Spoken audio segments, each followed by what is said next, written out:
ini lagi sesi pertama udah kelar, ini lagi sholat asar dan lagi menunggu sesi kedua.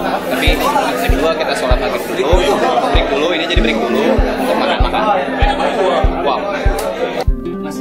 Ya, boleh.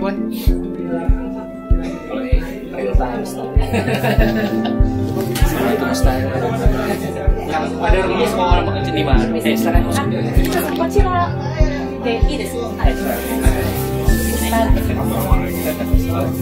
Beliau baru masuk sekitar. Masya Allah. Kalau beliau half antara Indonesia sama Jepang, dan salah satu penggerak dakwah untuk remaja di Jepang. Kalau beliau Habib pertama di Jepang, masih 19 tahun. Ya, sayang. Kalau beliau salah satu penggerak dakwah untuk remaja juga, perwakilan dari Indonesia. Iya, iya.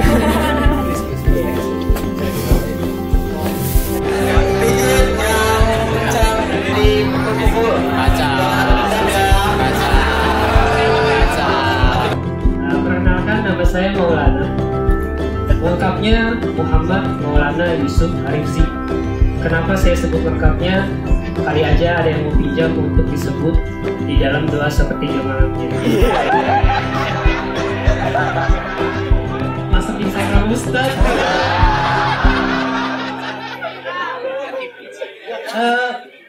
Link dan email ada di bio @maulana.arifzi. Promosi colongan kan? Iya, jadi insya Allah selama beberapa jam ke depan saya akan memandu acara hari ini. Kalau tadi setelah acara motivasi bareng Iko Santosa, sekarang ada di kajian bareng Ustaz Ananda Taki di Taman Surga. Ya, teman-teman. Oh ya Ustaz. Ada yang mau minjem? Alhamdulillah. Iya. Saya juga mau doain Ustaz. Semoga Jovisa yang ada di sebelah kanan cepat dipertemukan dengan walinya Jovisa yang berada di sebelah kiri saya. Iya. Jadi itu perkenalan singkat dari saya. Insya Allah selama beberapa jam ke depan acara akan dipandu oleh saya. Teman-teman pastinya udah gak sabaran mau dengar kajian dari Ustaz Ananda Taki ya. Insya Allah kepada guru besar kami yang kita cintai, waktu tempat kami silakan. Terima kasih Maulana. Maulana apa tadi?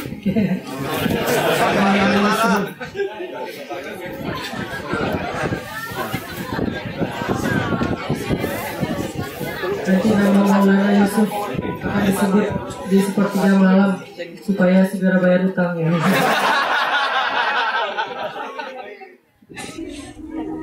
Teman-teman semuanya, makasih banget buat kesempatan malam ini kita bisa ketemuan lagi, meet up dalam sharing nongkrong bareng di Tokyo. Mudah-mudahan ini bukan terakhir kali saya kesini. Pengennya setiap winter bisa nyobain snowboard sampai jago. Mantap. Bang Yusuf. Demi pencitraan Ordais. Terima kasih untuk kesempatan bisa balik lagi ke Tokyo. Kita bisa ngobrol bareng. Mudah-mudahan ada sesuatu yang bisa kita jadiin bahan untuk nambah iman dengan sharing kita malam ini. Karena kalau misalnya kita duduk doang terus nggak nambah iman, kayak sia-sia gitu ya. Jadi berharap dalam keadaan fun, santai, seru, asik, tapi kita bisa nambah iman. Itulah Islam yang kita coba terapin. Islamnya Embel anak muda ya. Walaupun Islam itu sebenarnya udah utuh, cuman kan ada pojok-pojok Islam yang mungkin lebih dominan. Ada kayak orang lebih dominannya di ibadah, ada orang yang lebih dominannya tuh di sedekah, ada orang yang lebih dominannya tuh di pemikiran, ada orang yang dominannya tuh di bab jihad gitu. Nah kalau kita pengen Islam, kita banyak fokusnya tuh ke gimana caranya berislam tapi nggak kaku-kaku amat. Gimana caranya berislam tapi kayak nyaman, santai tapi berpahala. Gimana caranya setiap hari kita nambah pahala beribadah walaupun bukan hanya ibadah ritual, termasuk ibadah-ibadah yang bentuknya moral, ibadah-ibadah yang bentuknya entertain, kayak hiburan, main, nongkrong bareng teman-teman, tapi ada nilai ibadahnya. Karena kalau ibadah bentuknya ritual doang, itu kurang realistis sih menurut saya. Kenapa? Kalau ibadah itu cuma diartikan ritual, sedangkan Allah berfirman, "Wa ma khalaqtul jinna wal insa illa liya'budun." Tidaklah aku ciptakan jin dan manusia kecuali untuk beribadah. Kalau arti beribadah itu cuma ritual, berarti kita 24 jam harus sholat, 24 jam harus ngaji, 24 jam harus zikir gitu. Ada yang 24 jam zikir, pas diputusin aja nggak gitu-gitu amat ya. Paling nambah tahajud lah 1 rakaat 2 rakaat gitu kan, habis diputusin. Itu juga masa-masa pengen move on, udah bisa move on balik lagi kayak biasanya gitu. Gimana caranya kita menerjemahkan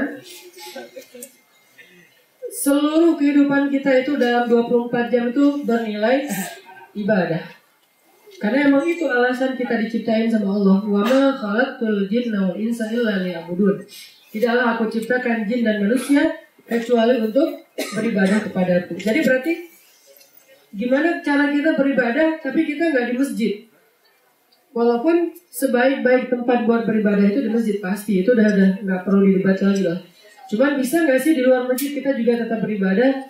Atau kalau ibadah moral kita udah ngerti kayak berbuat baik, kayak menolong orang. Sekarang ada satu hal lagi yang bagian dari aktivitas kehidupan kita yang kita pengen ibadahkan. Apa tuh? Main. Bisa nggak kita main, nongkrong, gaul tapi ibadah? Gimana cara orang bergaul tapi ibadah? Ke mall ibadah. Apalagi misalnya kerja. Kalau kerja ibadah udah saya yakin udah banyak yang bahas ya. Ritual itu ibadah, kerja itu ibadah, moral sosial itu ibadah tuh kayaknya materinya udah common banget lah, udah sering. Sekarang main ibadah. Bisa nggak sih main itu bernilai pahala? Kayak kita misalnya jalan sama teman-teman kemana gitu, setelah lelah bekerja, lelah kuliah, misalnya buat yang di sini ada yang masih kuliah atau kerja, kita nongkrong bareng, tapi bernilai ibadah. Gimana caranya menjadikan 24 jam kita itu bernilai ibadah? Bukan hanya ketika kita sholat. Rata-rata sholat berapa menit? 1 kali sholat? 5 sampai, ada yang bilang 1 sampai 5. 1 menit sholat. Sholat apa? Taraweh. 1 menit sholat taraweh itu gimana tuh? Takbir langsung salam gitu kan?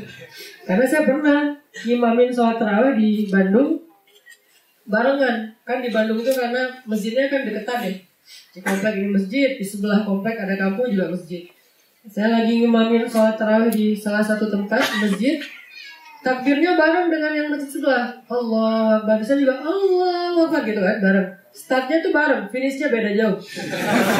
Saya baru walakdolin amin di sana. Assalamualaikum warahmatullahi wabarakatuh. Saya kaget gitu loh. Kok bisa cepat banget? Saya baru beres Al-Fatihah, mereka udah salam. Kan kepancing kan? Gak mau kalah akhirnya. Tadinya tuh udah bagus gitu. Alhamdulillah. Pas udah kepancing gitu, alhamdulillah. Pengen gak mau kalah. Jadi pengen ya pas talikul khairat ya, berlomba-lomba dalam kebaikan. Pengen memecahkan rekor muri kalau di Indonesia, sholat tarawih tercepat di Indonesia sampai masuk TV ya. Jadi bisa in frame di TV dan viral gitu kan, makin cepat-cepatan sholat tarawih. Jadi sholat kita tuh rata-rata 5 menit lah ya. 5 kalau berjamaah mungkin sekitar 10 menit. 10 kali berapa kali sih sehari sholat? Tergantung. Kalau musafir 3 kali. Sholat 10 kali 5. Berarti 50 menit dalam sehari. Sebutlah sejam biar gampang hitungnya. Sejam dalam sehari kita sholat. Terus 23 jam. Apakah tidak bernilai ibadah? Kalau seandainya ibadah itu cuma diterjemahin sebagai sholat atau ritual. Jadi artinya gimana sih kita ngelihat Islam bukan haramnya doang. Dalam Islam, haram sama halal banyakan yang mana? Beneran? Halal sama haram banyakan yang mana? Beneran? Apa buktinya? Bahwa yang halal lebih banyak daripada yang haram. Yang haram yang sebutin doang. Nih secara ilmiah ya, ini anggapnya gini. Dalam Islam itu kan hukum itu ada grade-grade-nya kan. Dari yang paling tinggi sampai yang paling rendah. Sebutlah yang paling kanan sampai yang paling kiri. Paling kanan, hukum yang paling kanan itu namanya wajib. Wajib itu halal apa haram? Wajib, halal kan? Emang harus dilakuin. Bahkan bukan cuma halal, berpahala lagi kalau kita lakuin. Itu namanya wajib. Grade yang agak ke tengah dikit namanya sunnah atau nafilah kalau dalam ibadah. Sunnah itu boleh apa enggak? Boleh, malah berpahala. Kalau wajib berpahala dan kalau ditinggalkan dosa. Kalau sunnah berpahala, tapi kalau ditinggalin nggak apa-apa. Cuman sama-sama berpahala nih, berarti boleh, halal. Agak ke tengah dikit lagi ada namanya mubah. Mubah itu boleh apa enggak? Boleh, ditinggalin boleh, dilakuin boleh. Dilakuin nggak berpahala, ditinggalin nggak dosa, biasa aja, tapi boleh. Nah, yang paling banyak dalam urusan selain ibadah itu babnya itu bab mubah. Makanya dalam fikih itu ada istilah al-aslu fil asya ibahah. Asalnya hukum dalam agama itu boleh, kecuali ada dalil yang mengharamkannya. Jadi asalnya itu semua boleh. Ini boleh Ustaz, boleh. Itu boleh Ustaz, boleh. Kecuali ada hal yang menjadikan dia terlarang. Misalnya kayak kita Ustaz, nongkrong boleh nggak? Boleh. Ustaz, nafil boleh nggak? Boleh banget. Ustaz, ke pantai boleh nggak? Boleh. Ke gunung boleh nggak? Boleh. Apa aja boleh. Kecuali ada hal yang menjadikannya nggak boleh. Misalnya kayak minum, nongkrong tapi sambil minum gitu. Atau ke pantai udah gitu buka aurat buat cewek misalnya. Kalau buat cowok kan batasan auratnya lebih mudah ya daripada buat cewek. Terus apalagi kayak ke gunung berduaan. Tapi kalau misalnya nggak ada hal yang menghalangi dia dari itu, maka itu boleh-boleh aja. Ini namanya mubah. Wajib, sunnah, mubah, udah 3 ya yang boleh. Sekarang yang keempat, makruh. Makruh itu artinya apa? Dikerjain nggak apa-apa, dikerjain boleh, kalau ditinggalin lebih baik. Berarti aslinya boleh nggak? Boleh. Cuman kalau ditinggalkan berpahala, dikerjakan nggak dosa. Ini namanya makruh, masih boleh. Baru yang kelima haram. Jadi dari 5 grade hukum, wajib boleh, sunnah boleh, mubah boleh, makruh boleh. Baru yang haram nggak boleh. Berarti di antara 5 grade hukum dalam Islam, cuma 1 doang yang nggak boleh, 4-nya tuh boleh loh. Sehingga ini menjadi bukti kalau Islam itu sebetulnya kayak asik banget, kayak santai sebetulnya agamanya. Sehingga banyak hal yang boleh, termasuk kayak tadi. Ya sesuai dengan dakwah saya Pemuda Hijrah, pengen menggabung realitas sama idealisme, nggak boleh ngegap lagi. Dia boleh main, dia anak skate, dia anak BMX, dia anak motor, tapi dia apa-apa. Dan sekarang udah kita mulai dengan teras tahfiz. Anak skate, tatoan, udah 11 juz 3 bulan, udah 11 juz. Jadi buat kita nggak ada, udah jangan dibikin gap lagi lah. Jangan kesannya kalau ngafal Quran itu harus sarungan, pecian. Sekarang anak main juga tatoan, bukan dia sengaja nato ya. Ustaz, saya pengen ngafal Quran, tato dulu. Enggak sih, udah terlanjur nato, udah deh, nggak usah dihapus, menyakiti diri sendiri kan. Jangan terlalu berlebihan juga. Yang belum tatuan, Ustaz saya nggak keren dong nggak tatuan. Lebih keren ciptaan Allah. Allah tuh udah menciptakan fisik kita tuh udah keren banget, udah entertain banget. Kenapa kita tambahin seni-seninya? Karena kita nggak pede dengan ciptaan Allah. Padahal kalau kita jaga badan kita, ini kayak menceramahi diri sendiri. Kalau menjaga badan kering, dia kayak olahraga banget, itu nggak usah ditatoin juga udah keren. Siapa yang kayak gitu? Musa alaihissalam. Badannya kan bagus banget ya dan kuat, nyolek orang aja mati. Langsung mati. Kebayang kalau lawan McGregor kan? Baru dikasih bir, diginiin mati. Belum naik ring gitu. Mungkin sebagian ada yang kenal Ustaz Abdul Aziz Abdul Rauf, Hafiz, anggota Dewan di Jakarta. Sehari tilawahnya 10 juz. Murojaahnya sehari 10 juz. Padahal tuh anggota Dewan loh, sibuk banget. Tapi sehari 10 juz murojaahnya. Jadi 3 hari khatam, 3 hari khatam. Beliau itu gak pernah sekolah formal. Tapi setiap ujian nasional beliau ikut lewat kejar paket. Dan nilainya selalu bagus. Karena emang fokus belajarnya hanya untuk apa yang akan diujiankan, karena emang targetnya bukan pengen di karir akademis mungkin ya, lebih ke hafal Quran kayak gitu-gitu. Nah tergantung sih, kalau saya orangnya mungkin agak nekat, jadi anak saya memang saya program sekarang anak laki-laki programnya apa? Saqafatul Muluk. Yang akan saya berikan ke anak-anak saya nanti kalau dia nanti udah mulai masuk SD, Saqafatul Muluk. Apa itu? Pendidikan para raja. Ini kurikulumnya beda nih. Salah satu di antara pendidikan para raja itu adalah peta, geografi. Peta itu bukan di mana letak negara, bukan. Gimana cara ini bisa dikuasai? Dikuasai bukan dengan hanya politik, tapi juga dengan ekonomi, dengan entertain, dengan budaya, dengan Islam dakwah, kan itu juga bagian dari penguasaan kan, ekspansi dakwah kan. Ya, jadi saya pengen ngajarin ke anak-anak saya itu Saqafatul Muluk, wawasan para raja. Sehingga kayaknya wawasan para raja kurang terakomodir lewat kurikulum kita, karena mungkin masih lebih identik dengan Saqafatul wawasan rakyat ya kalau di kurikulum kita. Bahkan wawasan saintis juga masih kurang, nanggung gitu. Wawasan atlet nanggung, wawasan sains nanggung, jadi wawasan rakyat. Tahu sedikit-sedikit, semuanya tahu tapi sedikit-sedikit gitu. Nggak ada yang jadi expert di bidangnya. Kalau di Jepang kali nggak gitu kali ya. Kalau di Indonesia gitu kan, tahu segalanya tapi dikit-dikit. Kurang mendalami.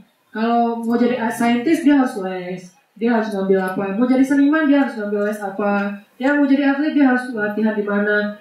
Nggak langsung jurus kan. Kalau yang saya tahu saya di New Zealand, anak SD sampai SMP itu nggak ada ujian. Jangankan ujian nasional, ujian naik kelas aja nggak ada. Jadi mereka benar-benar character building banget selama 9 tahun. Lalu nanti SMA mulai ada ujian, mulai ada target penjurusan.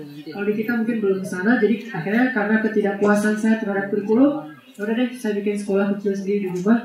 Kemudian alhamdulillah saya juga sama istri sama-sama belajar di Mesir. Ya udah kita bisa diskusi apa sih mau diapain nih Yahya sama Ertugrul. Buat saya ada obsesi Yahya itu nanti kurikulumnya apa?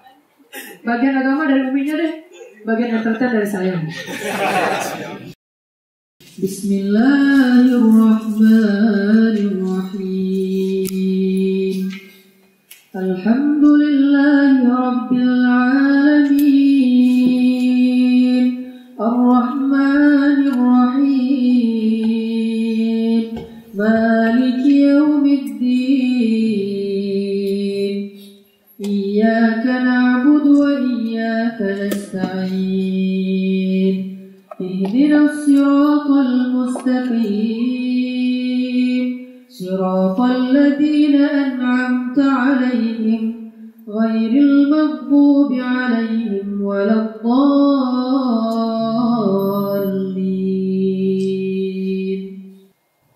Segala puji bagimu ya Allah atas nikmat sehat. Semoga kalimat puji ini, kalimat alhamdulillah dari kami bisa mewakili rasa syukur kami kepada Engkau, agar Engkau menambahkan nikmat bersama nikmat yang sudah ada untuk kami.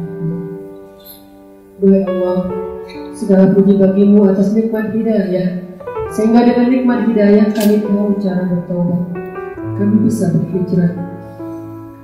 Tidak terbayangkan oleh kami seandainya Engkau cabut hidayah dari hidup kami, Engkau cabut hidayah dari hati kami.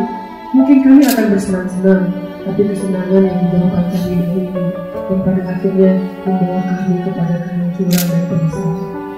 Mungkin tanpa nikmat hidayah, kami masih bisa tertawa, tetapi tertawa yang diakhiri dengan tangisan. Mungkin tanpa hidayah, kami masih bisa mendapatkan keseruan hidup, kenikmatan, fun, berkumpul dengan teman-teman, tapi semua itu akan kami sesali di akhir hayat kami. Sedangkan setelah Engkau beri hidayah, kami masih merasakan hidup kami sama nyamannya dengan sebelum kami dapatkan hidayah, bahkan lebih. Setelah dapat hidayah, kami masih bisa bersenang-senang. Setelah dapat hidayah, kami bisa masih seru-seruan. Setelah dapat hidayah, kami masih bisa tertawa. Setelah dapat hidayah, kami bisa mencari hiburan. Setelah dapat hidayah, kami masih bisa berkumpul dengan teman-teman, makan enak, jalan-jalan. Ternyata kini kami sadar bahwa hidayah tidak menghalangi kami dari kebaikan hidup, justru menyempurnakan kebaikan yang sudah kami dapatkan. Segala puji bagimu ya Allah atas nikmat hidayah. Jangan Engkau cabut lagi hidayah dari hati kami, karena dosa-dosa kami. kami berubah menjadi ini. Sekarang kami belajar menyeimbangkan antara memenuhi hakmu dan juga mencari kesenangan dunia. Kami bisa menyeimbangkan antara beribadah dengan berdoa. Bahkan setelah mendapatkan hidayah, sekarang motivasi hidup kami menjadi lebih utuh ya Allah. Kami tidak gampang berputus asa, tidak gampang berkeluh kesah. Kenapa? Karena kami mulai sadar bahwa semua ada di tangan-Mu dan kami percaya itu. Ya Allah, ampunkan dosa-dosa kami di masa lalu. Semua kami pendosa, semua kami punya masa lalu yang kelam, yang malu untuk kami ungkapkan satu persatu. Ampunkan dosa kami. Sebagian sudah kami tinggalkan, sebagian lagi masih kami lakukan, walaupun kami berusaha untuk meninggalkannya. Tetapi kami kadang lemah ya Allah. Maafkanlah kami, ampunkanlah dosa-dosa kami ya Allah. Bimbing proses hidayah dan hijrah kami ya Allah. Proses taubat kami ya Allah. Terutama dosa kami di masa lalu yang sering meninggalkan sholat. Dosa kami di masa lalu yang durhaka kepada orang tua. Kami pernah menyakiti ibu kami. Kami pernah menyakiti ayahanda kami.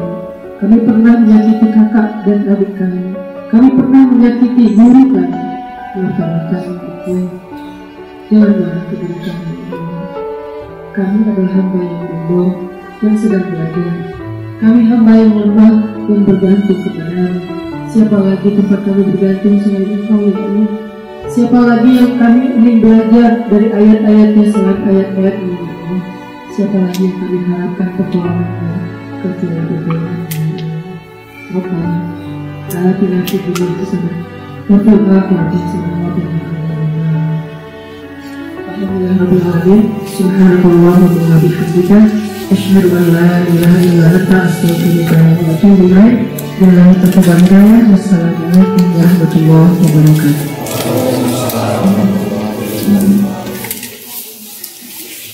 Teman-teman ditahan dulu ya, kasih kesempatan untuk Ustadz langsung berangkat. Ya, jadi udah kelar kajiannya. Sekarang beres-beres karena kita panitia, jadi harus beres.